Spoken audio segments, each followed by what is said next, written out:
instead of stretching that, what I actually need to do to that glute is energize it and use it and teach it that it doesn't have to sit in a long position, it can actually contract. Hey everybody, welcome back. Will Myers with Myers Massage and Bodywork, and of course Myers Impact. And today we've got episode 2. We're going to be going over what happens to your body after you've been sitting for a long period of time. Now, many of us are in this situation right now. We've been sitting a lot for the last couple months, but then also there's a huge population of us who have been sitting for years. Okay, so naturally the body is going to adjust and adapt itself to make you more comfortable. So if you've been sitting for a long period of time at work, or if you drive an hour to work, this video is for you. And if you can do me a favor, if you can think of anybody that this could help, please, that little paper airplane down at the bottom of this video, shoot this thing out to a couple people. If you're on Facebook, share this thing out to a couple people. Let's pass this information out, okay? So again, what happens after you've been sitting for a long period of time?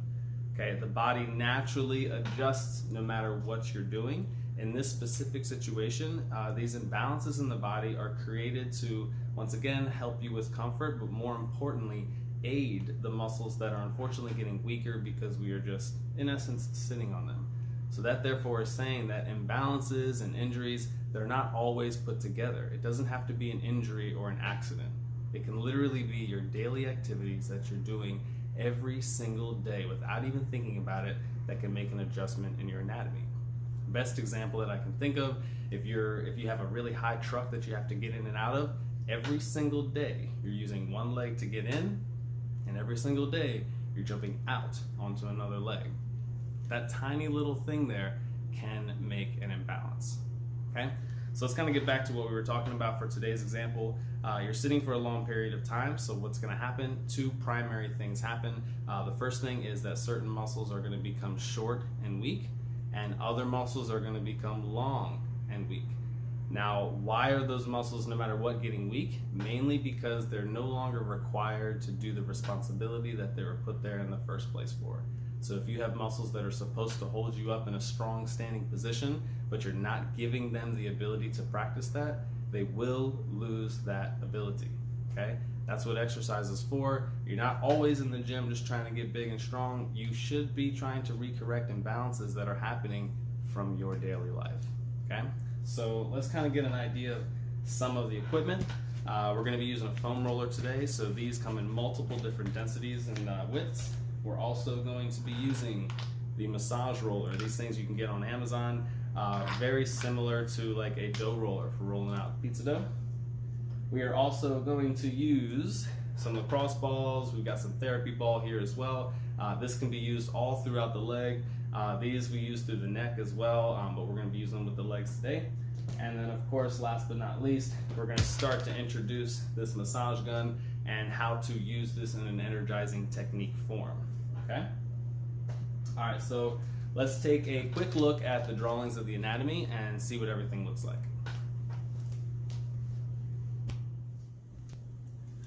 All right, so in an attempt to keep things basic, we're going to talk about 4 major muscle groups. The first one we're going to talk about is those glutes. Second one we're going to move into is the hip flexors. Then we're going to make our way down into those quads, quadriceps, and we're going to finish out with those hamstrings. Okay? Now, let's kind of break down where they are and what their purpose is, okay? So the glutes here, of course, we've got our glutes, right? Now, there's many different things that they do, mainly because there are multiple glutes we're talking about, but for the most part, because we're talking about sitting for a long period of time, the action that we're not doing is hip extension, okay? So we're not using those glutes to extend the hip in any way. These hip flexors here, okay, hip flexors, this is a good cutaway image of the torso here. Your hip flexors are in this region. Now, what they do is not only are they gonna help keep all this stable, but they actually gonna help bring this leg, this femur here, up into a flexed position. Hip flexors, right? So naturally, if you're in that seated position, let's say that this is us, right? There's your foot, you know, cool. The glutes, right? We know the glutes are down here. We know those hip flexors are right there, okay? So what I'm gonna do is use a little bit opposite. So glutes down here, of course, and then hip flexors are right there, okay? Now, let's also break down. We got the quads. The quads' job is to extend the knee, okay? Quads are right here. And then we've got those hammies. The hammy's job is to actually flex that knee and bring that inside, the hammies being down here, okay?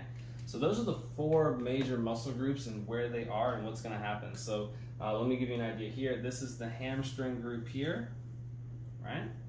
And this is your quadricep group here. Now these are really important. We're not gonna break down all the details of it, but you'll notice if you look at an anatomy map, the lateral muscle is different from the medial. You also have the rectus femoris up here. So there's multiple different muscles that make up the quadricep. That's why there's the word quad there. There's 4 different parts of that. Let me draw out that next one for those anatomy buffs out there. But then same thing with the hamstrings. The hamstring breaks up into 2 parts, okay? What's important there, that's when it comes down to your actual therapist, if you need someone to help you understand which parts of these muscles are tight and strong and weak and loose. But remember, we're breaking it down in a simple way, talking about the glutes, hip flexors, quads, and hammies. Now, notice these legs nice and strong and straight. When they're bent, we know that the quads, they're not having to do their job of keeping that knee straight. The hamstrings aren't having to do the job of pulling that leg in because it's just there. And the glutes aren't doing what they're supposed to do because we're actually sitting on them. So technically the glutes actually become softer in a way like a cushion just because they have to support the spine now. They don't have to actually hold your body up. And lastly are those hip flexors in there, those deep hip flexors. The issue with that is the job of the hip flexor is to bring the leg up. But if the leg is already up, that hip flexor then loses its ability to do that job, okay? Because it realizes, oh, I don't have to lift up the weight anymore. Why build that strength, okay?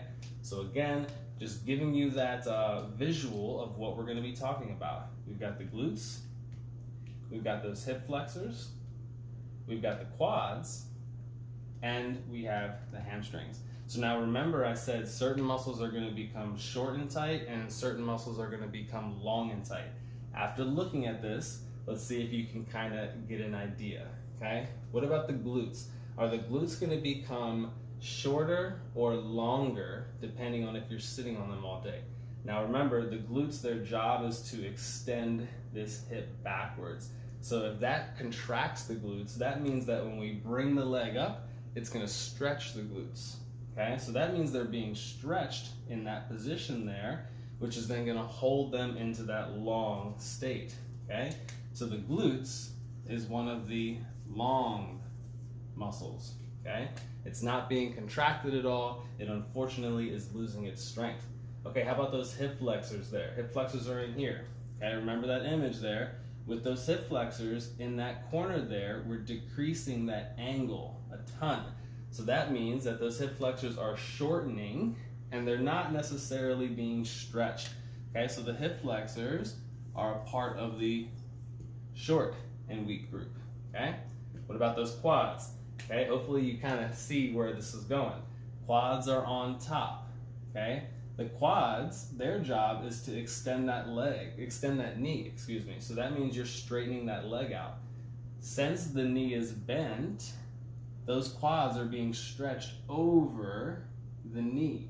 So they're being put in a stretched position. Okay, so there go your quads as a part of the long group. Okay, and then of course the last one is hammies. Without seeing the pattern, let's understand why they are short, because they are going to be underneath of that leg. Now remember, when the hammy is stretched, that leg is straight. But since that knee is bent, you're jumbling up all those hamstring muscles down in there and we're just sitting on them. So again, they lose their ability to be stretched to their optimal length. So that is considered short. Okay? And no matter what, all of them lose their strength because they're not doing what they're supposed to be doing, which is, and honestly, standing up straight is not just what they're supposed to be doing. The muscles are made to pull, okay? So in other words, they're made to be continuously moving, which is why mobility is such a huge thing in our world, especially with such sedentary lifestyles. So no matter what, those muscles will become weak if you don't do anything about it, okay? So not only do we need to stretch certain muscles, but we need to energize others, okay? So that's where it comes from. So if I know that I'm sitting on this muscle and barely using it at all, and it's already in a long position, instead of stretching that, what I actually need to do to that glute is energize it and use it and teach it that it doesn't have to sit in a long position, it can actually contract.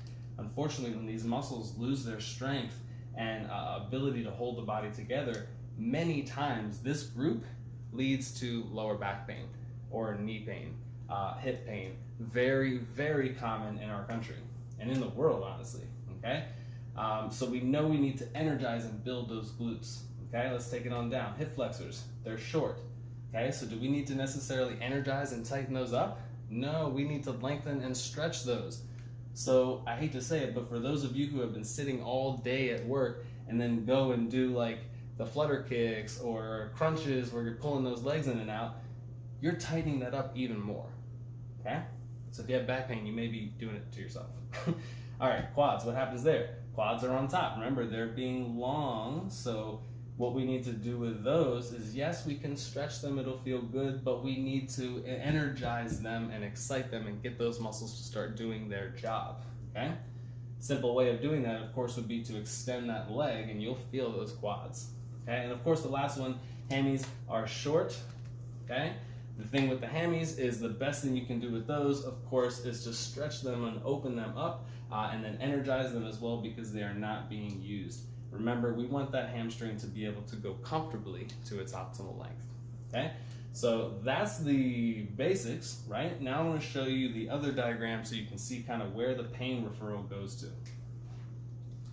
All right, let's get into these David Kent charts. Remember the point of this chart, this is a trigger point chart, so we're trying to show you, yes, the muscle and its attachments, but more importantly, where all that pain is referred to. Okay, so pain referral, just because you have pain in one place doesn't mean it's coming specifically from that place. So this we're just gonna hit real quick because we're going through what happens when you're sitting a lot. So you can see these are the muscles of the front of the thigh, right? I got the rectus femoris, think your quads. Remember when I said the quads break down into 4? Here they are. Now also that TFL, tensor fasciae latae, many people know what it's like to roll that IT band, and there's a sartorius. Now notice all the little dots. These are the referred pain. Okay, you see that quad referred pain is going right down to the knee.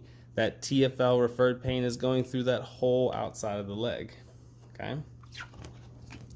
Quick look here is at the glutes. Okay, so this is the back. Notice there's some glute pain or some iliopsoas pain, but it's being referred up into that lower back. Here's some glute minimus pain that is being referred down the leg. I got a lot of people who are familiar with that.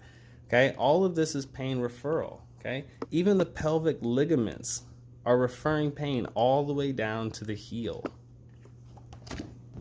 Okay, last page here, really cool. This is showing the inside of the thigh, so that medial thigh. Of course, the gracilis is in there, and then the idea here is that these muscles also refer pain. Okay. I always love looking at the calf muscles there because it helps me understand why sometimes I feel pain in the bottom of the foot, sometimes it's in the heel, and then also sometimes it's in the Achilles tendon. It all refers, okay? If you have questions specifically about yourself, definitely let me know. And there's just a quick image on the feet. But again, pain referral. Okay, so let's get into how to address these situations. We're going to use the massage gun, we're going to use a therapy ball, a foam roller as well. But real quick, let me address the common question that I get. Should I be lengthening first and then stimulating and energizing? Or should I be energizing first and then lengthening the opposite muscles? Now, it's very important to understand agonist and antagonist muscle. In other words, the primary mover and then the opposite mover, okay? I highly recommend lengthening your tight muscles first and then energizing and stimulating the antagonist or opposing muscles, because those are naturally going to also pull that into place, okay? Here's how that works just in general. Let's think about bicep, tricep. Easy way to explain this. If the bicep is tight, naturally, we're gonna be up in this position. Of course, this is exaggerated, but if the bicep is tight, that means the tricep, its job is to do this, that means the tricep has been lengthened to more of a state than it's used to. So if I spend the time releasing this bicep through many different techniques, unfortunately, if I don't energize and stimulate the tricep, the bicep then has the ability just to go ahead and tighten itself back up.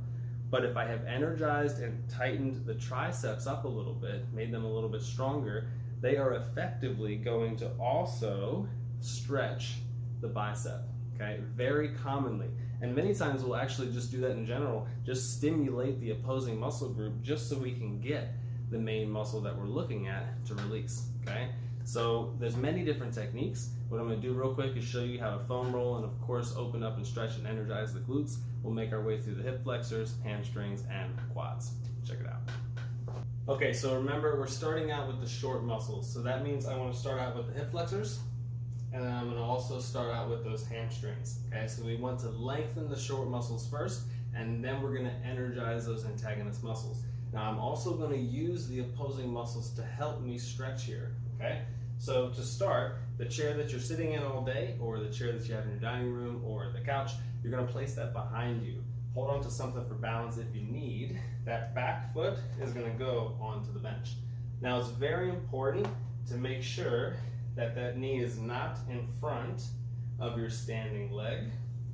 We want to make sure that they're pretty much as even as possible, okay? Now, what's going to happen here is I'm going to use my glute to extend my hip, and that's naturally going to push my hips forward, okay? The muscles that are deep in there, those are the ones that we're trying to stretch, because remember, they have been up like this all day. So we need to lengthen them. Now this is different from if you grabbed your foot. This is going to be stretching those quads.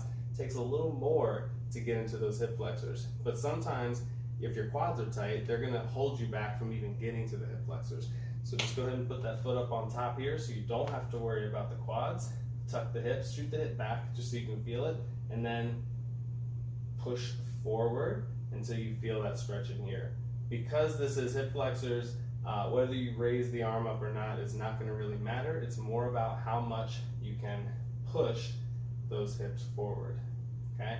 For those of you who know your anterior and posterior pelvic tilts, challenge yourself here. If I'm here and I go to here, am I doing a posterior or an anterior tilt with my hips, okay? Let's see if some of you can guess that one, okay? All right, so let's move on to those hamstrings. So remember the tight hamstrings in the back. Now, all you can simply do, if you can't get down to the floor, turn on around, you've got your chair still in front of you. My favorite way of doing this one is to isolate one at a time. So I'm just gonna cross that front foot over. Now I'm on the toes of the front foot. I'm gonna keep that back leg as straight as possible. And then you're gonna reach down to your chair. Okay, again, trying to make sure this knee is straight, because remember, when you're sitting all day, it is not. Of course, if you can get to that chair, take it down to the floor. Your goal is just to get as low as you can. We're not trying to cause a huge amount of pain, but we do want to try to lengthen that and see if we can teach that hamstring what its optimal length is. Okay, so a couple more tools to help with lengthening. You've got your therapy ball, you've got your massage roller, and your foam roller. Okay, so let's check these things out real quick. Remember, we're still focused on just two muscle groups. We are focused on the hip flexors, and we are focused on the hammies. Now, it's kind of difficult to get this into your hip flexor if you're in a sitting position. You can do that by laying on it.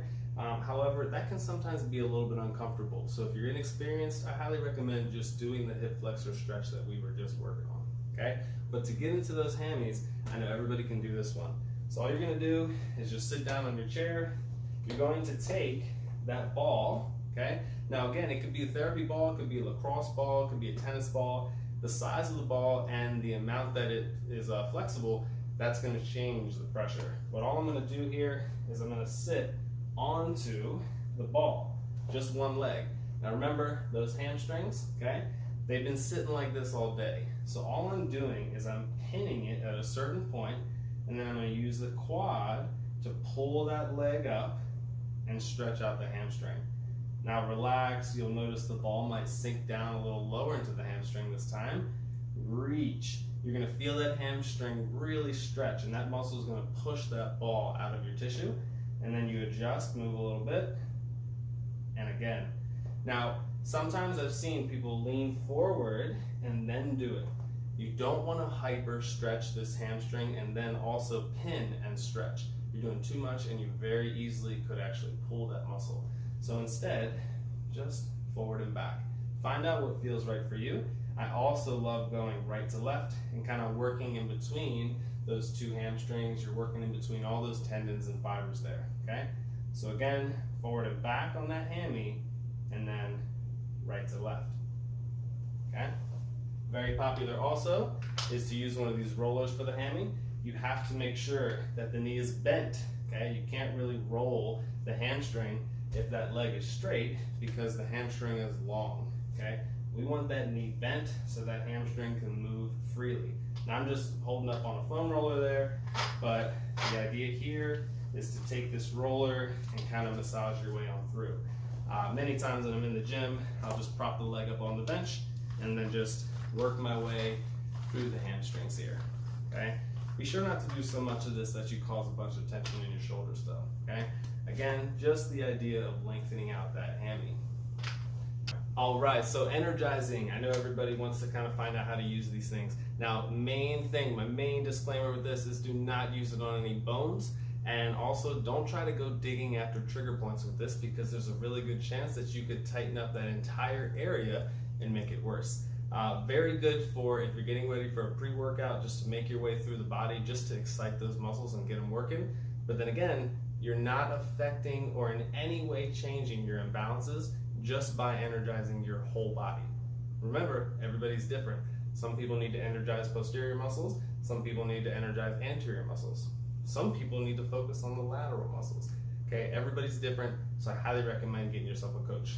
But once again, in general, for those who are sitting for a long period of time, we need to energize those muscles of the quads because they're not doing this. And we need to energize those muscles of the glutes because they're not doing this. Right? We've got glute extension and we've got knee extension. So just to show you how these work here, you got a bunch of different heads on there that you can use.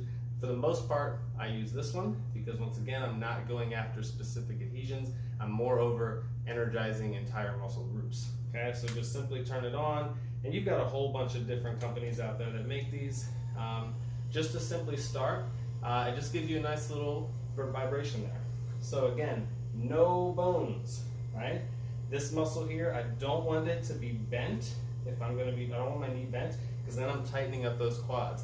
I want to loosen up the quads so the muscle's relaxed, and then I'm going to slowly add some of that vibration to the muscle. Now, depending on your knowledge of the anatomy that's in your leg, you may want to trace the muscles, all 4 of them in the quads. If you're not used to that, just simply look at one of those diagrams and turn your foot to help you work the different parts of the quad. Okay? There's a lot going on in here. The inside of the thighs don't get that much attention either, so again, we're spending about 2 minutes, maybe a minute to 2 minutes, just energizing this muscle here. Okay? If you have any injuries in your knees and you end up losing a ton of muscle in your quads, this is also a really good way to energize and get some circulation going in those muscles. Especially to a brother of mine who needs this right now. I know that you're going through some craziness with healing. Hopefully we can get something like this to you soon so that we can start energizing those quads. Okay? Okay, just a quick moment there. We'll switch sides. Already I can feel all that blood flowing. Okay, it's kind of like some tingles in there. And the thing is, it's not happening when you're just sitting all day. Okay? Now, if you don't have one of these, we also can work the muscle too. Okay, you don't have to go out and spend the money for one of these if you don't have it. Okay, so let me show you 2 techniques as well. Okay, now it's going to be a little bit harder, but you can also use your hands to stimulate the muscles of the quads too. We've got the fingertips and I've got the fists, and it's like you're beating a drum. Okay, so whenever anybody thinks of massage, you think of this on your back. This is what we're doing. Okay, we're going to stimulate the muscles of the quad. This time I'm just using my fingertips, and what's happening is it's like creating a chain reaction with each one. So it's sending that vibration through the muscle against the bone and then back towards me. So imagine how much massage and vibration is getting into that muscle. Okay, if the fingertips aren't enough, take it to the fist.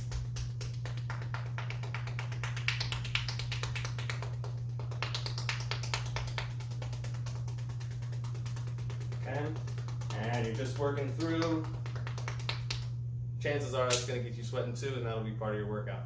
Okay, so there's some simple, we call that development, but think about your vibrations. We also can jostle that muscle, right? Shake that muscle around. Make sure that it's not used to being so stationary. Okay? All this is about those quads. And the last one is actually using the muscle. Now the point of the quadriceps is to extend the knee. Now you don't necessarily have to do all these crazy exercises, but you can very simply extend the knee, right? Holding that position, squeezing the muscles of the thigh, trying to make sure that they know what they're supposed to do, coming down slow, and then repeating the same thing. Now, many of us in quarantine times have come up with ways to make this harder with resistance bands and ankle weights and all sorts. But if you just need to stimulate to help with back pain, just doing this at your desk can help get enough blood flow to those quads that it starts to energize them. Okay? All right, let's take a quick look at the glutes. So again, glutes, remember, keep an eye on your anatomy so you know what you're looking at. The stimulation, of course, remember, I'm looking for hip extension. So I want to work the muscle specifically that's going to help with hip extension. That's that glute, okay? If you're not sure, just step back a little bit and you'll feel that muscle contract. Okay, remember, we want the muscle loose though while we're working it. I'm not going to go onto my hip bone. I'm specifically staying on those glutes, okay? Really good for energizing the muscle. For those of you who know me, you know, especially when I took those long drives, 14-hour drives sometimes, this was the key. Every time I stopped to get gas, I went ahead and energized the glutes, energized the quads, stretched the hamstrings, and stretched my hip flexors, and it made a drastic difference, okay? There's that one. Spend some time again. Now, there's glute max, medius minimus, there's a lot piriformis going on in there too. You're not really trying to isolate them individually. For the most part, we're just trying to energize the entire region because none of those glutes are doing their job when you're sitting. So guarantee all of them could use a little bit of work. Okay? Now, could you do this anywhere on the body? Of course. Remember, this is specifically if you're sitting a lot. And hopefully by this time you understand the difference between stretching and energizing and why we would do it. Great. Okay? Now that's your vibration, okay? It's kind of hard to do the development on yourself, but of course if you are working with your clients, you can absolutely take care of that. Massage therapist. And then of course we need to use the glute in action. So we could do individual like we did there and extend the leg back, but what is the main exercise that's going to use the quads and glutes? Those squats. Okay, so I'm going to show you 3 ways to do your squats that will help stimulate the glutes, quads, and help out that lower back, hopefully. Okay, so the very first one is just a regular squat. Okay, so chest is up nice and high. You're going to send the hips back behind you, bend those knees, keep your chest up high, and then stand tall. Okay, all it is 2 seconds up and 2 seconds down. 1, 2, 1, 2. Okay. Second way to do it is to work on the isometric contraction of that squat. So that just means you're going to come on down and hold. Now, where that chair normally is, it is not. So your glutes become the chair. Your quads become the chair. The muscles in the front of your legs, bottom of your legs become the chair. Everything has to work together to hold you up. Okay? Recommendation for that one is 30 seconds. A couple times. Now the last one here, my recommendation is to focus on the lengthening of that glute. Remember, it's sitting and it's long and it's just not being used. So if we force it to act while it's lengthening, it's going to strengthen. This is what that looks like. 3, 2, 1, stand tall. Okay, simple. 3, 2, 1, stand tall. Many people recognize that as negatives. In the world, in the science world, we call it the eccentric contraction, the lengthening of that glute. But once again, you're going to open it up and stretch that out. Okay, so here is how we use the foam roller. Now remember, what's short and tight is going to be the hamstrings and those hip flexors. Now the hamstrings are difficult to get to because when you lay on top of this, if your leg is straight, remember that's the hamstring long. So we can actually be most effective when the hamstring is relaxed a little bit. But what we can do with this is if I'm on top, I can put my weight onto it and slowly roll back and forth. And it kind of depends on your positioning, but you're not going to be able to get a whole bunch of length. So I would much rather do this exercise with the small therapy ball, okay? But if you can find yourself some good release by lifting the body up, if you wanted to add extra weight, you can add that second leg on top, okay? Now that's all relative because of course your shoulders are going to have to hold your body up. What I do think is very beneficial though, especially if you're sitting a lot, is to take this foam roller and put it right underneath of your calf. Now, you can control the weight by either lifting your body weight and putting it up onto the calf, or just taking the other leg and putting it on top. Now, rolling back and forth requires up and down movement. I don't like to do a whole lot more than 2 to 3 inches because while I'm working with this, I'm also at the same time pulling this foot back. So for those of you that know your terms of flexion, this is your dorsal flexion, dorsiflexion, right? I'm saying dorsal because I'm thinking in my head of a dorsal fin, right? Remember, that's how we all remember it, right? And then if the foot is going down, what's that one? That's that plantar flexion. So what I'm doing is I'm pinning the calves in there, that's both the gastrocnemius and the soleus, using the weight of the other leg and pulling those toes back. That's going to help stretch those muscles out, okay? For many of us, those squats, when you lean forward, it's because the calves are so tight. So really try to help release those calves out, okay? The last part that I would use this would be into the hip flexors. Now, there's a couple different ways to do this. I'm just going to position half of my body on one side, place the roller on the other, and then just set my body weight into that. Then you're kind of like in a plank with the rest of your body, and you can roll up and down, but remember, for this we're specifically talking about sitting a lot, so you want to pin at the highest point, like put some weight in there, and then you're going to try to flex the knee. Okay, so your hamstring is having to do what? Contract to flex that hamstring, to flex the knee. So you have to squeeze that, pull that up there. So think about it, right? If that hamstring is finally now contracting, we're getting some work in there. So we're energizing that hamstring while at the same time opening up the deep parts of the high parts of the quads and into those insertion points. Okay, feels really good. Of course, be careful with it. Always put the other leg on the side if you need protection. I don't recommend lifting this leg up onto the other leg when you're this high in.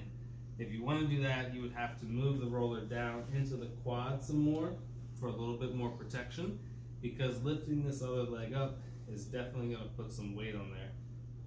Again, it's not about pain. You're not going after pain. You want it to be effective. So if you need to loosen up your quads, then yes, you can roll like so, pin and stretch. But again, if you don't need to loosen up those quads, certainly don't do it before squats, because that's not going to help you. Thank you for your time and attention. And of course, if you made it this far, you now should definitely have an understanding of what muscles become short and weak and what muscles become long and weak when you're sitting for a long period of time. Now, please, if you have anybody around you that is experiencing lower back pain, knee pain, they have a sedentary job, they're driving all the time, they've recently taken up sitting a lot, this is probably that video for them. So shoot it on over to them, tag them, do whatever you can, pass this information out. It really could help somebody and you don't even know. Okay, so once again, Will Myers with Myers Massage and Bodywork and Myers Impact.